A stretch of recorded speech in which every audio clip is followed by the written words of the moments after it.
Alright, so Int Dokkan Fist Kid Goku's EZA is coming out on the JP version on the 11th. That's going to be the 11th at 1 a.m. Pacific time, which is my time zone, right? So we will be getting the details tonight because they always drop the details for these EZAs 2 days before they actually drop in game. So in about what, like 8-9 hours, we'll be getting the details for Kid Goku. Then later that day, we're going to get the data download. Then on the 11th, we do get the actual in-game release. Now, this Kid Goku is a very anticipated EZA for a lot of people. When he came out, he was very, very strong. And especially in the JP version, they were like, this should have been anniversary, right? Kid Goku, right? And I definitely could see why. It's a very popular character on the JP version, right? So I would be... it'll be interesting to see how they actually handle him. But this is going to be talking about how I feel like they should personally build him in terms of the current teams that he's relevant on, right? So, again, if you take a look at Kid Goku, right? The biggest issue is this guy. This guy is absurd, right? You know, I did a full world tour of different videos on this guy. He's just absolutely crazy. He carries a team, right? He does everything. He's a mega support type unit, right? And the issue is that he already fills that Kid Goku spot. Now, we know that we have the same name update, right? But the issue is, this guy you're going to be running in slot 2. So the thing is, unless you're using all both Kid Gokus and this guy, all of them as a floater, which probably just isn't what you want to do, because this Kid Goku, he's too good to put him off rotation on his team. I guess you could run a rotation of the Namek Gokus, as in this Carnival Goku, and then this S tier Namek Goku run a rotation of, but you need, this guy is just a lot of the times going to be on rotation, I feel like. So the thing with that is, this guy, especially as a floater, or just even in slot 1, he's just kind of screwed over because that Dokkan Fist Kid Goku is going to be very relevant for the time that this guy is likely going to be very relevant. This dude's going to age extremely well. Now, you could argue, hey, that's why they gave him that 50% support, the 8% damage reduction to all allies, and you could see that, right? Because this guy on that team is likely not going to have links active a lot of the times because he's going to be floating, and he's likely going to be floating, right? And Kid Goku is going to be the physical one, will be in the second slot. So that's just a very, very big issue with that. And on top of that, if we really take a look here, people are going to say, hey, let's just run the Int Kid Goku on the different teams that he's on, right? And I would agree. That could definitely be a very, very good point to put out there. The issue with that is that the extra teams he's on are just not relevant, right? We take a look at the teams that they share. Pure Saiyan's relevant team, right? Dragon Ball Seekers, Movie Heroes, they don't actually share. Goku Family. These 3 teams, this guy is the leader on, so you're definitely not going to run them together there, I feel like. Probably not. Kamehameha, you're going to run this guy probably.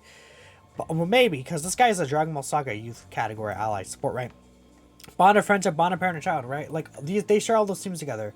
The extra teams this guy's on. Battle of Fate doesn't have a good leader. Accelerated Battle, no.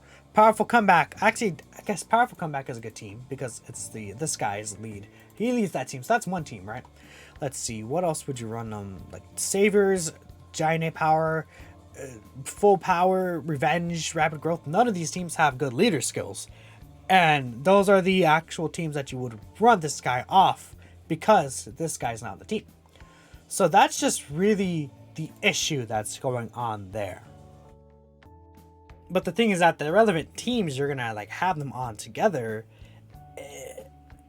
you're probably just gonna be better off only running this guy, because even though there's a same name update, I don't really like still running characters of the same name for the most part together on the team, unless they're all gonna be floating together, because it just creates inconsistency with getting super attacks off. Links provide such a huge amount to the characters because it's a separate multiplicative buff. You're losing out on 10% attack, 30%, 20% defense, it's 45% attack. Look at all the attacks and defense that this guy gets from his links, right? That you're likely going to be missing out on because Kid Goku right here is gonna be the one, you know, you're gonna run in like slot 2 or something, right? Unless they're all floating together, which, by the way, you don't want to float this guy off because he's a unit that builds up stats. You want him to be on rotation. That's how he's designed to be. So it just clashes together their designs a little bit, even though this guy does give the support. So we'll have to see. Now, I think there are, of course, obviously some ways to go ahead and fix this, and I did create a concept for what I would like this Kid Goku to do just in general regarding him being on this Kid Goku's team, being on other different teams, right? So let's take a look here. This is my concept here. His leader skill will likely just be this: 4 Keen, 170% to GB Saga, and then Youth gets 170% to stats. We've seen like Hit, for example, who already has 170%, give 4 Key. Actually, I should check. AGO Metal Cooler, does he give 4 Key on his leader skill now? I completely forgot. He was a 170% lead before. He's not a double category leader, but where is he? There he is. Let me bring up Tech Hit though. Right there, you see again, Tech Hit was a 170% lead, so he just went up to 4 key right there. I mean, it's possible this only goes up to 160%, but I think they'll make it both 170%. You see, yeah, he does get 4 key now, so he's definitely gonna get 4 key in the leader skill, which I guess in a sense you can maybe run him as a leader over this guy, and that'll be interesting. But I don't know. I feel like physical Kid Goku is just gonna be a way superior Dragon Ball Saga lead, because he still gives that support, right? Youth, again, they're just the same leaders as well. So you can't even like, oh, I'll run this guy as a lead. This guy's just going to be better. I gave him a 30% raise of attack and defense, and I gave him a high chance of stun. I think, you know, again, this is stuff to differentiate himself from the other Kid Goku. A high chance of stun. You know, maybe this guy will be more useful in some super battle stages. Especially with the amount of categories that he has over the other Kid Goku. So giving him that stun chance definitely can lean into that. He already has a medium chance, so giving him a high chance is great. And I think just every character needs this at this point, so yeah. His passive skill, I'll just raise it up from 77% to 159%. He needs that. 59% attack and defense on super attack. I made these boosts the 77% boost, so he gets up to 77% attack, more speed remaining, greater attack boost. Then defense boost goes up to 77%. It is the opposite, so the lower HP you're at, the greater the defense boost. And that's basically just the bread and butter I think this Kid Goku needs in order to be a successful unit in this meta. That's just how Power Group has evolved. You need these super attack effects. This is way too low, especially considering, you know, no multiplicative buffs. You need to add a multiplicative buff on super. You need to have a buff right here and a super attack effect. You need to give him way higher base stats, and that's going to be good. One other thing I changed. This is always going to be permanent, by the way. I think they're not going to update that. If you didn't know, the key is actually permanent. Actually, oh, the music stopped. Funny enough. Okay. The key on the super attack effects, not the passive, the build-up key, that's actually permanent, and it goes to an infinite number. So you could technically build up like 10 key from this, right? Which is nice to have for sure. That doesn't cap out like at 3 key or something.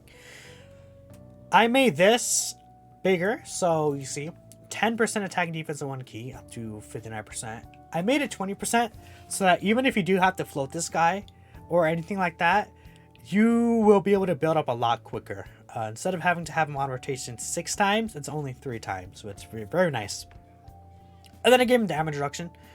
I think if they want to really make this Kid Goku good on that Dragon Ball Saga team, which badly needs more options, I still feel like giving him damage reduction would be the best way to go about it, because I think that'll really help make up for the fact that he will lose out on the extra links. Because not only is he going to get the extra defense support if this guy is like second slot and he's in third slot, he will also give him an additional 8% damage reduction. So he's going to be very, very tanky once he's especially built up and once he super attacks. So I think that's just really the best thing to do. Giving the 50% attack will help the fact that he's not going to get really any links active in the third slot, right? So I think that's what they really have to lean into. Making this Kid Goku supportive abilities really, really impact this guy, which is why I gave him all these multiplicative buffs here. Give him a much bigger start of turn buff, the damage reduction, right? All of that will add together, and that will really help this Kid Goku out in becoming a successful unit on that team. Finally, I just gave him this extra ability. He does get the guarantee crit, right, once he's under 59% once only. What I did is that, maybe this is a little too strong. I gave him guarantee crits and then a 50% chance to evade attacks for the rest of the battle when HP is 59% or less. I feel like you could probably remove this because he has damage reduction. Actually, I probably will. Yeah. Yeah, because I actually think that is too strong. Having the dodge and the 59% reduction, considering the physical kid Goku will give him, what, 67% damage reduction? That's a lot, considering how high this guy's defense is going to be. Yeah, I think that's better. Because his defense stat itself is not going to be that high. It's going to be around like what 500, 600k or so. But with the damage reduction, he'll be basically invincible against many of these bosses with the physical Kid Goku. So that's basically it. And that's kind of what I want. Just like another, just strong tanky option on the team, because Kid Goku really does carry, I feel like, a lot of the damage as well. This guy will do some pretty good damage though, regardless. And keep in mind, they're not going to be able to change the active skill conditions. Not that it's going to be difficult to get. The active skill effects, I wonder if, I didn't think about that. I know they can't change the condition, but I don't, oh, I hit the mic, but I don't know if they could change the effects. If they can change it, I think what would be cool is giving them like a disable enemy action on that. Would be sweet, because obviously it's Kid Goku tearing through Demon King Piccolo. I'm pretty sure that would count for an enemy disable action type of super attack, and that'd be pretty cool because you can just get rid of an action right at the beginning. So yeah, another cool thing maybe if they had like a scouter under this, like there's a ton of things that they could do to make this Kid Goku really work well with this unit, right? And like if you consider like Aider, Android 8, right? Imagine Aider and then you have the scouter up and then just put Aider where the super attack is, right? Things like that could be really cool, but I don't know. I mean, if they really just truly want to work around the entire name linking thing, they'll have to do something like this, right? Links with other characters named Goku Youth. When allies attacking the same turn are like Dragon Ball Saga or Youth category allies. And it's like, that would be specific to the team that he's leading, the team, you know, the relevant team that I think he would actually run him on, because he wants to be in Dragon Ball Saga really badly. And that will allow him to flourish without them having to overdo his passive strength, right? And they can make him like an easy, like they have been doing recently. They haven't been making like major changes to these EZAs. And for this Kid Goku to really flourish, they're gonna have to make these major changes if he doesn't link with the physical Kid Goku. In my opinion anyways, but just as a little nice discussion I had here. Let me know what you guys think. I do hope that this guy's different in design. It seems like he will be. This guy's more supporting unit. This guy's more of like a on rotation offensive unit, but we'll see. And let me know what you guys think in the comments below. I will catch you all in the next one. Peace out.